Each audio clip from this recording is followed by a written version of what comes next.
Parents kicked me out just because the golden child sister couldn't stand me. 10 years ago, my life basically got flipped upside down because my family, especially my sister Claire, decided to kick me out of the house. And why? Because they thought I was some sort of traitor for figuring out how to pay for my college tuition without their help. I was 18, just about to start college, and suddenly I found myself with nowhere to go. This all happened thanks to Claire, the golden child who always managed to make me look like I was barely worth anything in comparison. Claire is 4 years older than me, and from the time we were kids, it was clear that she was the favorite. Like, not just a little bit. I mean, my parents were obsessed with her. If she got an A, they'd throw her a freaking parade. But if I got an A, it was like, oh, cool. What's for dinner? You get the idea. So I kind of grew up with the mentality that it didn't matter what I did because Claire would always outshine me. By the time she went off to a top business school, my parents were all over it, like she was some sort of prodigy. They paid for everything, her tuition, her apartment, her fancy clothes. Meanwhile, I kept my head down and figured I'd have to do things on my own. So when I got accepted into a reputable college in the UK to study history, I thought maybe, just maybe, I'd get a little bit of support. But nope, that wasn't happening. My parents straight up told me they couldn't afford my tuition, which, okay, I get it. College is expensive. But what really pissed me off was that they didn't even want to co-sign a loan. I wasn't asking them to pay the whole thing, just to help me out so I wouldn't be drowning in debt my whole life. But they refused, and we fought about it a lot. Their reasoning? We already paid for Claire's college. We have to think about our future now. Oh, and they were also planning to start some kind of small business around that time, so apparently all their savings were going into that. I was completely stuck. I didn't want to lose the opportunity to go to this college, but it felt like my parents were just throwing obstacles in my way for no reason. They had no problem spending tons of money on Claire, but when it came to me, suddenly they had to be frugal and responsible. I needed help, and it became pretty obvious that they weren't going to give it to me. So, with no other options, I turned to my Aunt Denise. Now, Denise is my dad's older sister, and let me just say, she's like the total opposite of my parents. She's a neurosurgeon and, honestly, way more successful than either of them, but she's also super down to earth. My parents always had this weird tension with her. They'd act all polite at family gatherings, but I could tell they were bitter about how successful she was compared to them. My dad, in particular, hated feeling like she overshadowed him. I didn't really want to get her involved at first, but I was desperate. I reached out to her one day, asking if she'd be willing to help me with the tuition. She didn't even hesitate. She was like, "Of course I'll help. Why didn't you come to me sooner?" But I was terrified that my dad would find out. If he knew I had gone behind his back to ask for money from his sister, he'd lose his mind. So I begged Denise to keep it a secret. Things were fine for a while after that. I figured I was in the clear. My tuition was covered, and I was getting ready to leave for school. That's when Claire decided to ruin everything. To this day, I still don't know how she found out about me asking Aunt Denise for help, but she did. And being Claire, she couldn't just let it go. She had to blow it up into this huge, dramatic thing. One night, I came home after hanging out with some friends, and immediately I knew something was off. All my stuff was packed up in boxes. Everything. My clothes, my books, even my bedding. My parents were sitting in the living room, and Claire was standing there with this smug, self-satisfied look on her face. It felt like I had walked into some twisted intervention. My dad didn't waste any time. He threw a stack of papers at me and said, "Explain this." I had no idea what he was talking about, so I looked at the papers, and that's when I realized Claire had gone full psycho. She had fabricated these fake emails between me and Aunt Denise, where it looked like I was betraying the family, leaking details about the business my parents were planning to start in exchange for Aunt Denise paying for my tuition. I couldn't believe my eyes. Claire had gone through my laptop, found some emails between me and Denise, and then doctored them using Photoshop or whatever. She made it look like I had sold out our family. I was stunned. I tried to explain that it was all fake, but my parents didn't even listen. They just stood there saying, "We trusted you, and you stabbed us in the back." It didn't matter what I said. They believed Claire, because of course they did. They always believed her. It was like I didn't even exist anymore. They told me to pack my things and leave, right then and there. I was officially kicked out of the house because of a complete lie. I begged them to reconsider. I didn't want to be a burden on Aunt Denise, especially after she had already agreed to pay for my tuition. But my parents didn't care. They said I was a traitor, and they wanted nothing to do with me. So that was it. I left with nothing but the clothes on my back and a few boxes of my stuff, and I moved in with Aunt Denise. Honestly, I don't know how I would have survived if it weren't for her. She took me in without a second thought and treated me like actual family, something I hadn't felt in years. While my parents were busy worshiping Claire and focusing on their future business, Denise was the only one who really cared about me. And for that, I'll always be grateful. But to this day, I can't shake the memory of that night, walking into my house and seeing all my stuff packed up, my parents staring at me like I was a criminal, and Claire standing there with that smug look on her face knowing she had won. So there I was, kicked out of my own house, standing on Aunt Denise's doorstep with my life in boxes. I was still processing what the hell had just happened. It felt like a bad dream. I mean, how do you go from thinking you're part of a family to being homeless in one night? The whole thing was so surreal, but at the same time, I couldn't say I was that surprised. My parents had always made it clear that Claire came first, but I guess I never thought they'd take it this far. Denise, being the angel that she is, welcomed me with open arms. She didn't ask a million questions. She didn't pry. She just saw that I was hurting and told me that her house was my house for as long as I needed. That kind of kindness? Man, it hit me right in the gut because I realized right then that I had never felt anything close to that from my own parents. So, I moved in with her. It was strange at first, waking up in her guest room, looking around at a house that wasn't mine, but over time, it started to feel more like home than the place I grew up in ever had. We started getting closer, talking more about everything. Turns out, Aunt Denise knew a lot more about my parents and their BS than I ever realized. She'd been keeping her distance from them for years, only showing up to family events because she felt obligated. She told me something that blew my mind. Apparently, my dad's grudge against her started way before I was born. Denise had always been more successful. She went to med school, got married to a great guy, who unfortunately passed away young, and was living her life. Meanwhile, my dad was doing okay, but every time they met up, he'd get weirdly competitive. Denise said that their relationship basically became a game of who could look better to the rest of the family, but instead of just being proud of his sister, he resented her. And it wasn't just career stuff. My dad felt overshadowed in every way, financially, socially, everything. I guess that jealousy bled over into how he treated me. Denise had figured all this out years ago but kept quiet because she didn't want to make things worse for me. Now that I was living with her, though, she told me everything. It was like she was trying to fill in all the gaps in my life that I hadn't been able to make sense of before. Why my parents never seemed to care about what I did, why they always bent over backward for Claire. It all boiled down to some weird family dynamic that I didn't even know existed. Living with Denise was great, but the thing is, I couldn't completely relax. I kept waiting for my parents to call, for Claire to show up out of nowhere, or for them to apologize for what they did. But of course, that never happened. Days turned into weeks, and nothing. Not a single text, not a single call. At first I was angry. Like, really angry. How could they just toss me aside like I was nothing? Then the anger kind of faded and I started to feel numb about the whole thing. It was like my brain was shutting off all my emotions just so I could function. Denise, though, she was amazing. She never pushed me to talk about what happened unless I wanted to. She let me take my time figuring things out. She even helped me get all my stuff sorted for school, making sure I had everything I needed before I left for the UK. I swear, if it weren't for her, I don't know how I would have gotten through that time. But even with her support, the silence from my parents was deafening. You'd think after kicking your kid out, you'd at least check up on them, right? But no. I guess I shouldn't have expected anything different, but I still did. One afternoon, about a month after the whole ordeal, I got a text from Claire. I remember it so clearly because it was just as obnoxious as she was. All it said was, "Hope you're doing okay.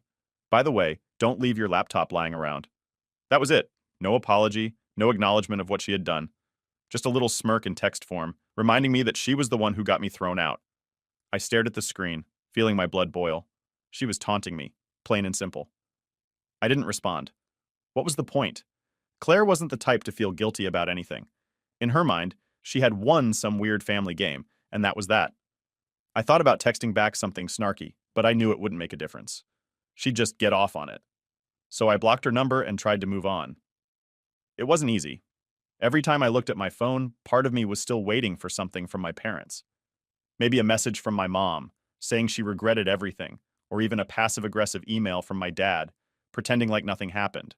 But nope, radio silence. In the months that followed, Denise and I got into a solid routine. She became more than just my aunt. She became my confidant, my friend, and basically the only family I had left. I started to see how messed up my parents really were. They'd spent so long focusing on Claire, trying to mold her into some perfect daughter, that they completely missed out on everything else. And when Claire finally messed up, which she eventually would, it would be too late for them to fix it. Around the time I was getting ready to leave for school, I got another message, this time from my dad. It was short and direct. Good luck in the UK. That was it. No apology, no explanation, nothing. It felt like a slap in the face. After everything, all he had to say was good luck? I didn't even know how to respond, so I didn't. I just deleted the message and tried not to think about it. The day I left for the UK, Denise drove me to the airport. She hugged me and told me how proud she was, how she knew I'd do great things. It was the first time in my life that someone in my family had said those words to me, and it hit me harder than I expected. I got on that plane feeling like I was leaving more than just my home behind. I was leaving behind the part of me that had always tried to seek approval from my parents. From that moment on, I decided I didn't need them anymore. I had Denise, I had my future, and I had myself. If they wanted to reach out, fine, but I wasn't going to waste any more energy chasing after people who clearly didn't care about me. I was done. So life in the UK was going great. I settled into college, made some friends, and for the first time in years, I wasn't constantly thinking about my family. I won't say I forgot about them, I don't think that's possible, but they definitely weren't on my mind as much anymore. I was focused on my studies, figuring out my future, and just trying to enjoy life without the drama that came with living under my parents' shadow. But of course, just when things were going smoothly, something had to come and mess it up. I finished college and I came back to my city. I found a very good high-paying job, and then I got a call from my mom. Yeah, my mom. The same woman who hadn't spoken to me since the day they kicked me out. It was totally unexpected. I was sitting in my dorm room going over some notes for a paper when my phone buzzed. I saw her name pop up, and for a second I thought I was seeing things. I stared at the screen, my mind racing. Should I answer it? Ignore it? After everything that had happened, why would she be calling me now? I let it ring a few more times, and then, against my better judgment, I picked up. Hello? I said, trying to sound calm, even though my heart was pounding. There was a pause on the other end, like she wasn't sure what to say. Finally, she spoke. Hi, it's your mother. No kidding. Who else would it be? I didn't say that, though. I just stayed quiet, waiting for her to explain why she was calling after almost 2 years of nothing. She hesitated again, and then, out of nowhere, she said, We need to talk. I couldn't help but scoff. Now she wanted to talk. After everything, it was so typical of her. But even though I was annoyed, a part of me was curious. What could possibly be so important that she was reaching out after all this time? About what? I asked, keeping my tone as neutral as possible. Your father and I, we want to see you, she said, stumbling over her words like she was trying to figure out how to phrase it right. I could already tell where this was going. They didn't actually want to see me because they missed me or felt bad for kicking me out. There was something they needed, and I had a pretty good guess about what it was. I sighed, leaning back in my chair. Why? I asked bluntly. She didn't answer right away, which pretty much confirmed my suspicions. When she finally did speak, her voice was quieter, like she was trying to sound all motherly and concerned. Your dad and I, we've been going through a hard time. Things haven't been easy since the pandemic. There it was, the real reason behind the call. It was exactly what I thought. Money problems. I hadn't heard much about their business since I left, but I knew it wasn't doing well. Denise had mentioned something in passing about how their shop wasn't thriving the way they had expected, and with the pandemic, it made sense that they'd be struggling. But I wasn't going to jump in and save them. Not after everything they had done to me. Okay, and, I said, my voice flat. I wasn't about to make this easy for her. Your sister, Claire, she's been managing things for us, but, she started, and that's when I cut her off. Let me guess, I said, already knowing where this was headed. Claire screwed it all up? There was a long pause on her end, which was answer enough. Of course, Claire had messed it up. I don't know why they were surprised. She was always more interested in looking good than actually doing the hard work. They had put all their faith in her, and now it was backfiring. My mom let out a shaky breath. Things haven't been going as planned, she admitted, and we need help. I laughed. I couldn't help it. After everything, after throwing me out, cutting me off, letting Claire walk all over me, now they wanted my help? The audacity of it all was unreal. Unbelievable, I muttered under my breath. What's so funny? My mom asked, sounding genuinely confused, like she couldn't understand why I wasn't jumping at the chance to swoop in and save the day. You're serious? You actually think I'm going to help you? I said, my voice rising. I could feel the anger bubbling up, all the emotions I'd been pushing down for the past 2 years coming to the surface. "We're your parents," she said, her voice wavering. "We made mistakes, but we need you." I shook my head, even though she couldn't see me. "You didn't just make mistakes, Mom. You kicked me out of the house. You believed Claire's lies over your own son. You haven't spoken to me in years, and now you need me. And suddenly, I'm supposed to drop everything and come running?" She was quiet after that. I could tell she didn't know what to say. She probably wasn't used to me standing up for myself like this. Back when I was still living at home, I would have just gone along with whatever they said, hoping it would keep the peace. But not anymore. I had changed, and I wasn't going to let them walk all over me again. Finally, she spoke, but her tone had changed. She wasn't trying to be all soft and caring anymore. Now she sounded irritated, like she couldn't believe I was being so difficult. "We're still your family," she said sharply. "You owe us at least that much." That was it. That was the final straw. I didn't owe them anything. In fact, they were the ones who owed me. An apology, for starters. But I wasn't holding my breath on that one. "I don't owe you a damn thing," I said, my voice cold. "If you need help, go ask Claire. She's your golden child, remember?" Without waiting for her to respond, I hung up the phone. My heart was pounding, and my hands were shaking, but I felt a strange sense of relief. I had finally said what I needed to say. They could figure out their mess on their own. I wasn't going to be part of it. That night, I called Aunt Denise and told her what happened. She wasn't surprised at all. "They've been relying on Claire for years," she said. "It was only a matter of time before it all caught up to them." We talked for a while, and by the end of the call, I felt even more certain that I'd made the right decision. My parents had chosen Claire over me, and now they were paying the price. As harsh as it sounded, it wasn't my responsibility to fix their mistakes. For the first time in a long time, I felt free. I didn't need their approval or their acceptance. I had my own life now, and I wasn't about to let them drag me back into their toxic mess. I had done my part by surviving their betrayal. Now, it was their turn to deal with the consequences. Update 1. I thought I was done with all the family drama after that phone call with my mom. Honestly, I felt pretty good about how things went. I had finally stood up for myself and made it clear that I wasn't going to be their safety net. I figured they'd just give up and go back to depending on Claire, but I underestimated my sister's ability to stir the pot. Because, of course, Claire wasn't going to let me get away that easily. It was about 2 weeks after the call with my mom when something weird happened. I was having a pretty normal Saturday afternoon, just cleaning up around my place, when I heard a knock on the door. Now, I don't really get visitors. I live alone, and most of my friends know to text before they come over, so I was a little confused. I peeked through the peephole, and guess who was standing outside? Yep, Claire. For a second, I thought maybe I was seeing things. Like, what was she doing here? She hadn't spoken to me in years except for that one stupid text about my laptop, and now she was just showing up at my door like everything was fine. My gut reaction was to just ignore her, but I knew Claire well enough to know that she wouldn't leave until she got what she wanted. I opened the door, and before I could even say anything, she smiled, like we were best friends or something. "Hey," she said, all bubbly and fake. "It's been a while." I just stared at her for a second, completely caught off guard. Yeah, it has. What are you doing here, Claire?" She looked at me with this overly sweet expression, like she thought she could charm her way into my good graces. "I wanted to talk," she said, tilting her head slightly. "Can I come in?" I crossed my arms, not moving from the doorway. "About what?" I asked, keeping my voice as neutral as possible. Her smile faltered for a second, but she recovered quickly. "Come on, can we just talk inside? It's important."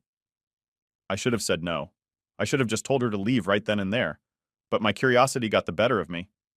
I stepped aside and let her in, though I didn't bother making her feel welcome. I didn't offer her a seat, and I didn't ask if she wanted anything to drink. She was lucky I was even letting her into my space after everything she'd done. She walked in and looked around, like she was taking in the place. "Nice apartment," she said, like she was trying to make small talk. I didn't respond. I wasn't here for pleasantries. "Okay, Claire," I said, getting straight to the point. "What do you want?"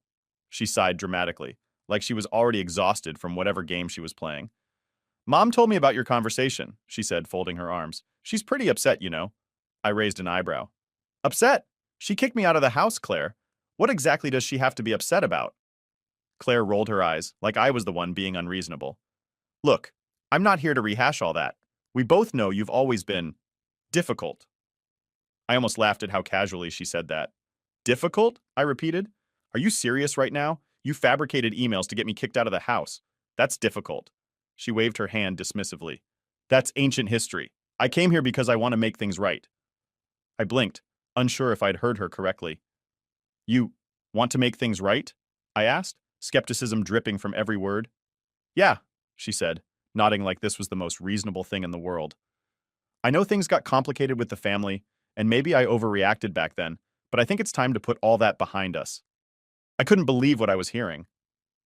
You think you overreacted? I said, struggling to keep my voice even.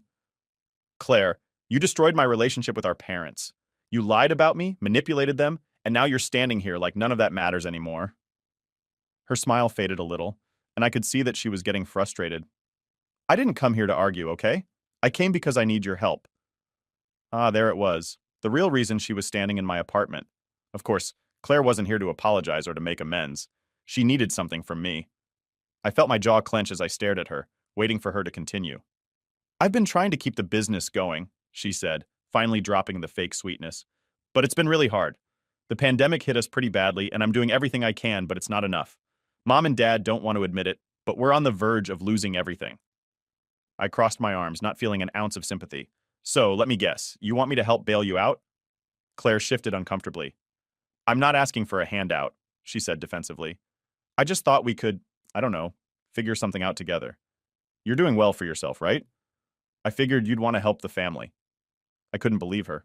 She was trying to guilt-trip me into saving the family business that she had driven into the ground. You figured wrong, I said flatly. Claire blinked, clearly not expecting that response. Wait, what do you mean?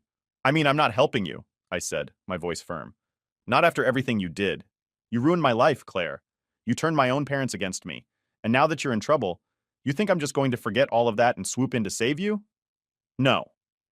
She stared at me, dumbfounded. For the first time in her life, Claire didn't seem to know what to say. But we're family, she said weakly, her voice losing some of its confidence. I shook my head. We stopped being family the day you made it your mission to destroy me. Claire's face went pale. She wasn't used to hearing no, and I could tell she was struggling to process it. After a long, awkward silence, she stood up. Fine, she said coldly, if that's how you want it. That's how it's going to be, I said, standing my ground. You made your choices, Claire. Now you have to deal with the consequences. Without another word, she stormed out of the apartment, slamming the door behind her. I stood there for a minute, letting the tension drain out of me. Part of me felt bad, like maybe I was too harsh. But then I remembered everything she'd put me through, and that guilt faded fast. For the first time in years, I felt like I had control over my life. I wasn't living in Claire's shadow anymore. I wasn't the second choice or the scapegoat. I was finally free from all of it. Update 2. I thought that after Claire stormed out of my apartment, things would go quiet. Like, she would finally get the message that I was done with her and the whole family drama. But of course, I underestimated just how stubborn she could be. It wasn't even a full week later when the next wave hit. And this time, it wasn't Claire knocking on my door. It was both my parents. It was a Saturday again. Funny how these things always seem to happen on my days off. I was just sitting on the couch, scrolling through my phone when the knock came. It wasn't soft either. It was one of those heavy, insistent knocks that tells you whoever's on the other side isn't leaving anytime soon. I got up, already having a feeling about who it might be, and when I opened the door, there they were, my mom and dad, standing together like some kind of united front. My dad looked uncomfortable, like he didn't really want to be there. But my mom? She had that look in her eye, the one that said she was determined to fix whatever mess had been made, even if it meant bulldozing her way through. I sighed, leaning against the doorframe. What do you want? My mom gave me a strained smile, trying to keep things friendly, I guess. Can we come in and talk? We need to sort some things out. I was tempted to slam the door in their faces, but part of me figured that if I didn't let them in now, they'd just keep showing up. So, with an exaggerated sigh, I stepped aside and let them in. They walked in, glancing around the place like they were expecting something more than a basic apartment. My dad stayed quiet, but my mom went straight for the couch, sitting down and patting the seat next to her like I was some little kid she was trying to console. I'll stand, I said flatly, crossing my arms. All right, she said with a tight smile. Look, we know things have been difficult between us. Difficult? I repeated, raising an eyebrow. That's what you're calling it?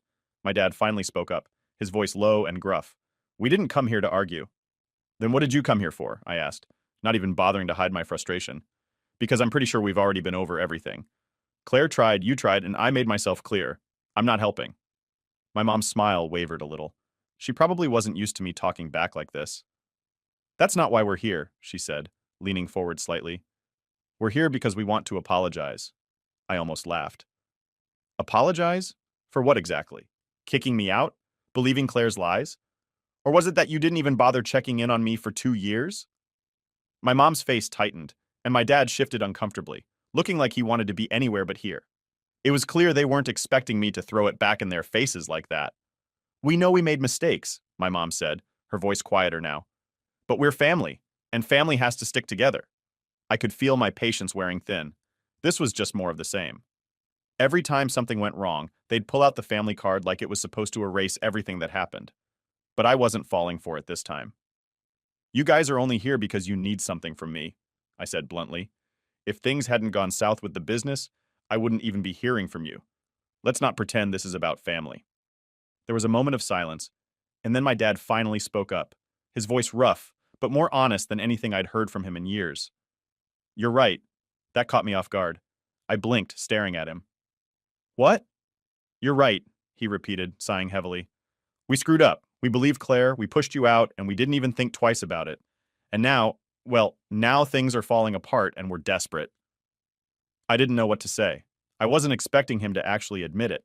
My mom, on the other hand, looked like she was trying not to lose her cool. Clearly, she hadn't planned for him to just lay it all out like that. I appreciate the honesty, I said after a long pause. But that doesn't change anything.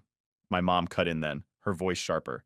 It doesn't change the fact that we need you, and you owe us, after everything we've done for you. And there it was again. That sense of entitlement. They really believed I owed them something just because they were my parents. Like all the years of neglect and favoritism didn't matter, and now that they were in trouble, I was supposed to bail them out.